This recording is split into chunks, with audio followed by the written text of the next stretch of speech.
Hello and good day to you. I hope you're doing well. I have a group of new books that I'm eager to read, and I want to discuss why I'm so interested in them.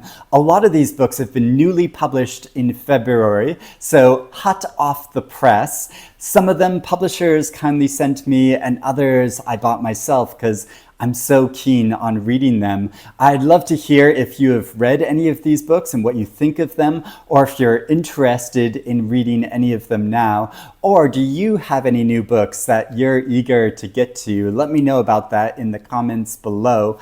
First off, there's a new novel called Lublin by Manya Wilkinson. I love saying that title, Lublin. This is about a trio of Jewish boys in the early 1900s in Poland who are traveling to the city of Lublin. I think they want to try to sell some things, and it's about that journey, and I think it's quite comic in its tone and portraying them, but also dealing with prejudice at the time and their fear of encountering anti-Semitism along the way. Didi's Umbrella by Hwang Jun-un. This book is actually two novellas. The first novella is about a non-binary individual who falls in love with someone only for them to die in an accident. And this is couched within a larger story about a ferry disaster which occurred in South Korea in 2014. And the second novella is about an author who is researching a book which may never be written and completed. Both of them concern progressive movements and social exclusion. My Heavenly Favorite by Lucas Rijneveld, who's an author from the Netherlands. This is set in a rural farming community and is about a veterinarian who becomes enraptured with the adolescent daughter of a family that he works for, and how he feels that he can offer this girl a new path in life outside of the conservative upbringing that she's had. But this comes with many perils and involves a crime. So it sounds quite dark and disturbing. And on the inside cover of the book, it warns that this novel is about an adult who is sexually attracted to a minor and contains sexual violence. So I had very mixed feelings about Rijneveld's debut book, The Discomfort of Evening, which won the International Booker Prize. And there were parts of it that I thought were really interesting, even though there was a lot of really gross imagery in it. That didn't bother me so much, but there were some aspects of it, like sexual violence and the way that was portrayed, I thought was really questionable. Also, it had one of the worst endings of a book that I've read in a long time that I thought was just more for shock value. So a really compelling young author, but I'm not sure how I feel about their work. A Sign of Her Own by Sarah Marsh. This novel is about a character named Ellen who's about to be married and who's deaf,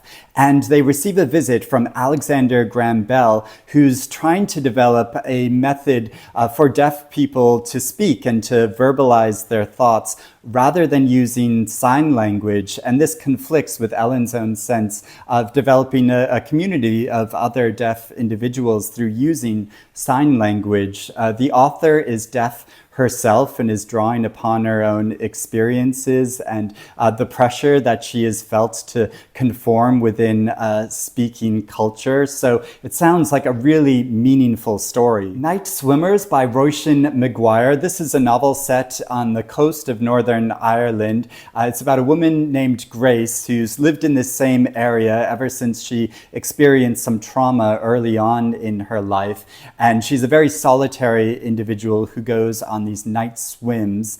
During a period of lockdown, she encounters a man who's experiencing some grief after he lost a child, and it's about the connection they form with each other, and it's a story about loneliness. Lucy Caldwell, who's a great author, says of this book, grumpy, irascible, sharp-tongued, but huge-hearted, utterly at home in her skin, Grace is a force of nature. It's impossible not to be swept up in admiration for her and for Roisin Maguire, who has written such a warm, unsentimental, and beautifully observed book for our times. There's also a new debut poetry collection from Northern Ireland called Gub by Scott McKendry. These poems use inner city language to describe modern conflicts, but they also draw upon and reference the politically tumultuous past of the country. They're meant to be quite dark and witty. I like the titles of some of the poems.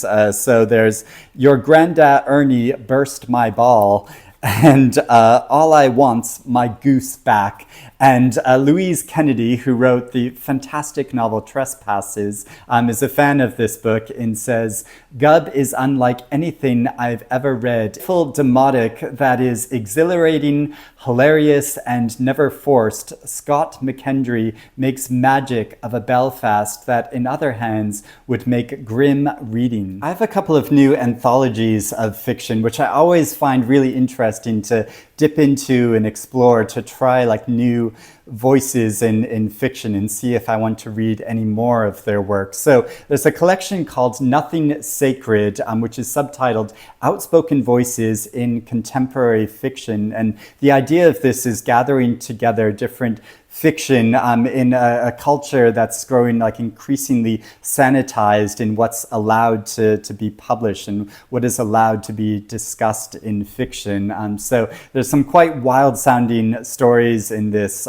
including an alternative history of Malcolm X, where he goes up against J. Edgar Hoover and his band of zombies. There's also a story about a group of Cuban immigrant children who are determined to celebrate Independence Day in their own way, and a young medical student who does porn in order to support themselves. And I was also really drawn to this collection because Joyce Carol Oates praises it, saying it's full of boldly original voices of wild invention and fearlessness. I also have Granta's new magazine, and the theme for this collection is generations. And I love how it's not just fiction in this magazine, but poetry and photography as well. And there are some authors whose work I've really enjoyed in the past. So there's a new piece by Vigdis Hjorth, whose novel Is Mother Dead I read last year and appreciated so much.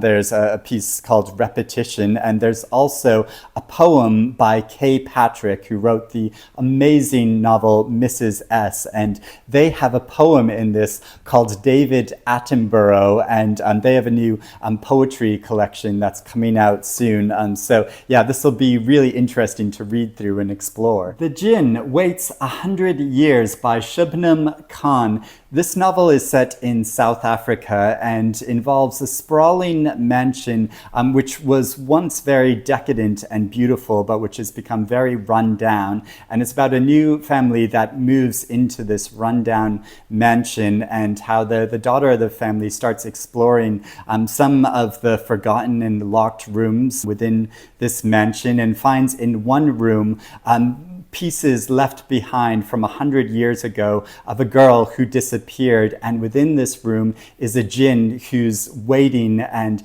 who's mourning the loss of this girl. And so I like this idea of a story that's set over two very different time periods, centering around a location that's gradually become run down over time. The Lodgers by Holly Pester.